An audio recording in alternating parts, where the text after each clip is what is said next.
Physics grade 9 chapter number 3 state and explain law of conservation of momentum. Very important topic.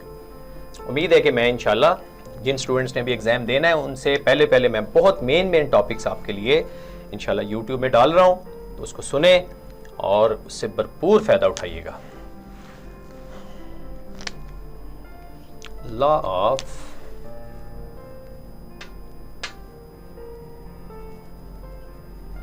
Conservation of momentum.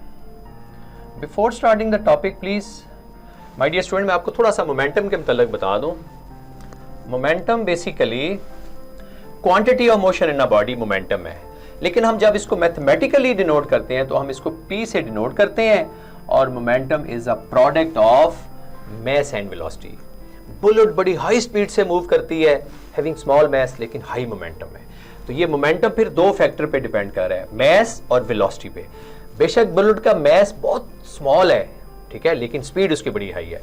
एक पत्थर है, बहुत heavy पत्थर है, ठीक है, बहुत वजनी पत्थर है, माउंटेन से नीचे आ रहा है, मास उसका बहुत हैवी है लेकिन बहुत आहिस्ता आहिस्ता आ रहा है, उसका मोमेंटम भी बहुत हाई है। तो दिस मीन के momentum is the product of mass and velocity, और quantity of motion in a body is called momentum. और मेरे अक्सर स्टूडेंट्स ये इसकी यूनिट्स को जरा गौर से समझना, ये मैं आपके लिए momentum is measured in SI unit is, एक तो है mass is measured in kilogram, velocity measured in metre पर सेकंड, एक तो इसकी ये यूनिट बन गई। लेकिन नॉर्मली आपने देखा है बुक्स में लिखा होता है Newton second. Please understand this point.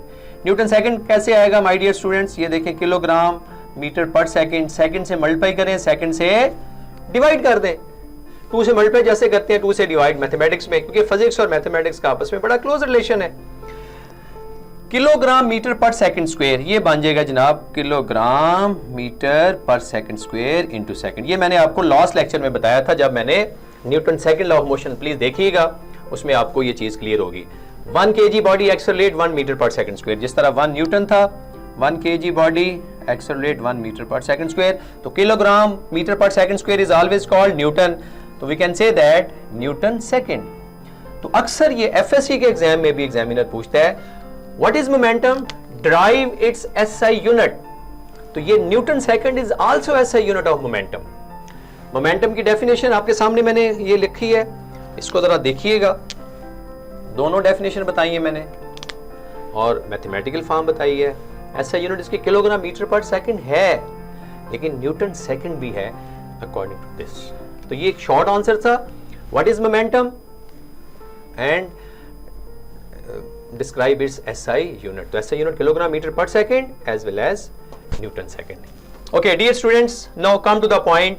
State and explain law of conservation of momentum. In an isolated system of 2 or more than 2 interacting bodies, total momentum always same.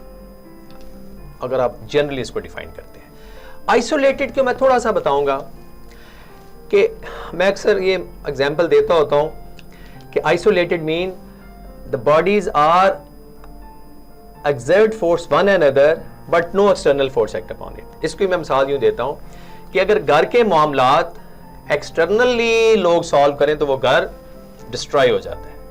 Please do remember, क्योंकि मैंने बताया था science सारी की सारी humanity, human grounds के ऊपर, ये हमारी रियल लाइफ के ऊपर बेस करती है, ठीक है। आइसोलेटेड सिस्टम, मैंने फिर बताऊं कि थोड़ा सा आइसोलेटेड सिस्टम को बेटा अगर आपने समझ लिया तो आपको मुश्किल नहीं होगा।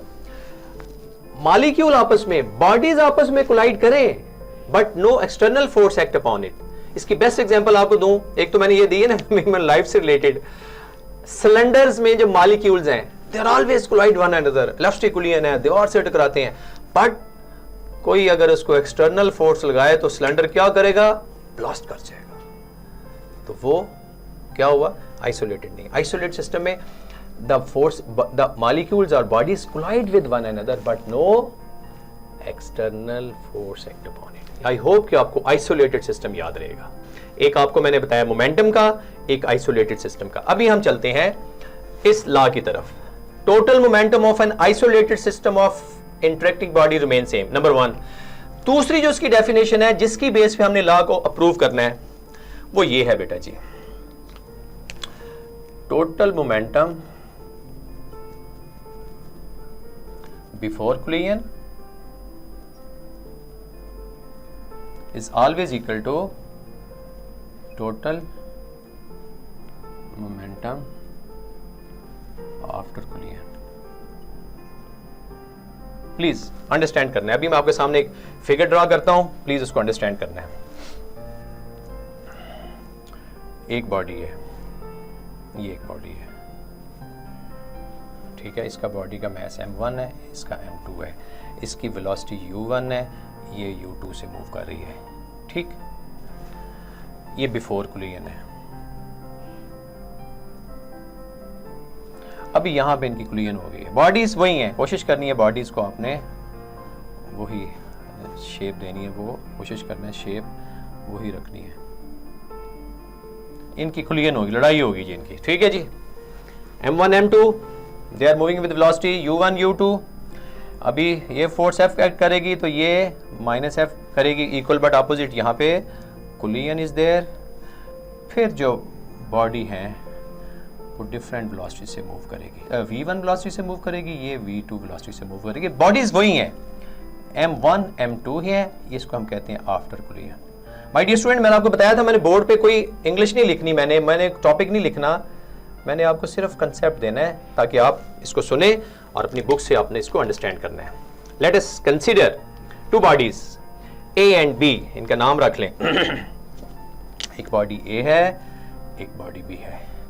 दे are moving with velocity u1 and u2 before collision. अभी इनमें कोलिजन नहीं हुई, बट याद रहे कोलिजन तब होनी है जब u1 ग्रेटर होगी u2 से। अगर इनकी इक्वल होती जाएगी ये तो चलती जाएंगी, इनकी कोलिजन होगी नहीं।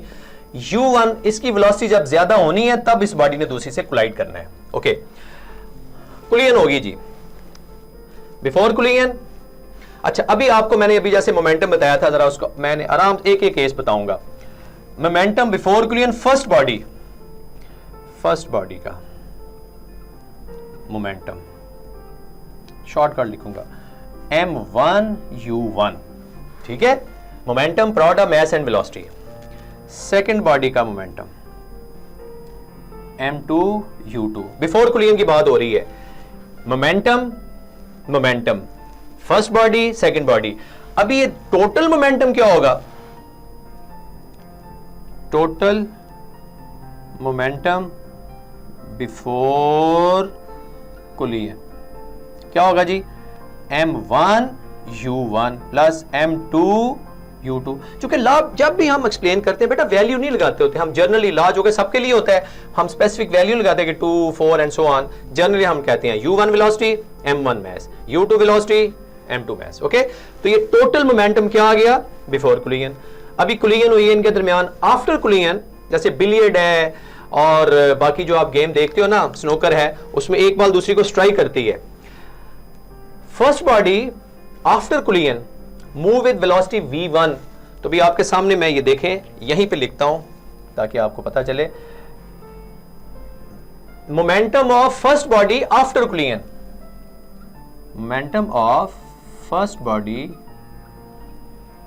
आफ्टर कोलिजन क्या होगा जी? शाबाश, m1 v1 क्या होगा? m1 v1।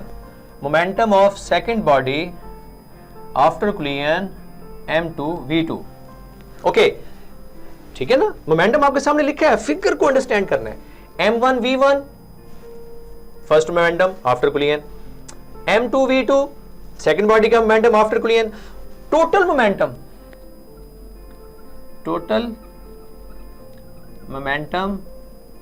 आफ्टर कोलिजन क्या होगा जी? m1 v1 plus m2 v2। इसका नंबर 1 कह लें, ये नंबर 2 आ गया जी। डियर स्टूडेंट्स, फोकस रखना है अपने इस टॉपिक पे।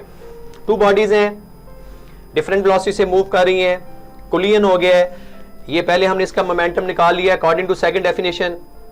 Total momentum before collision is always equal to, अभी जब आप टोटल मोमेंटम बिफोर कोलिजन निकाल लिया, total momentum after collision, according to Newton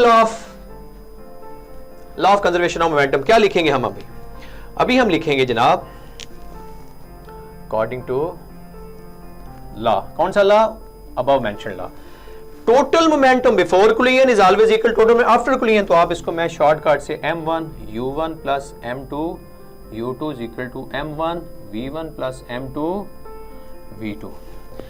my dear students, ये मैंने आपके लिए, क्योंकि मैट्रिक लेवल पे 9th लेवल पे बड़ा शॉर्ट इसमें लॉ है, आगे जाएंगे तो आपको जरा डिटेल से पता चलेगा, लेकिन बेसिक कंसेप्ट यही है कि हमने प्रूव कर दिया है कि total momentum before collision which is m1 u1 plus m2 u2, ये हमने निकाला था।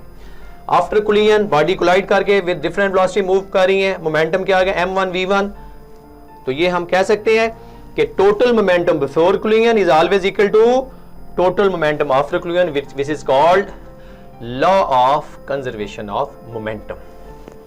स्क्रीनशॉट लें प्लीज, मैंने कुछ चीज नहीं बोर्ड पे लिखी, सिर्फ फिगर बना के मैंने आपको बेसिक कंसेप्ट बताया है, इसको प्लीज वॉच कीजिएगा अगेन एंड अगेन।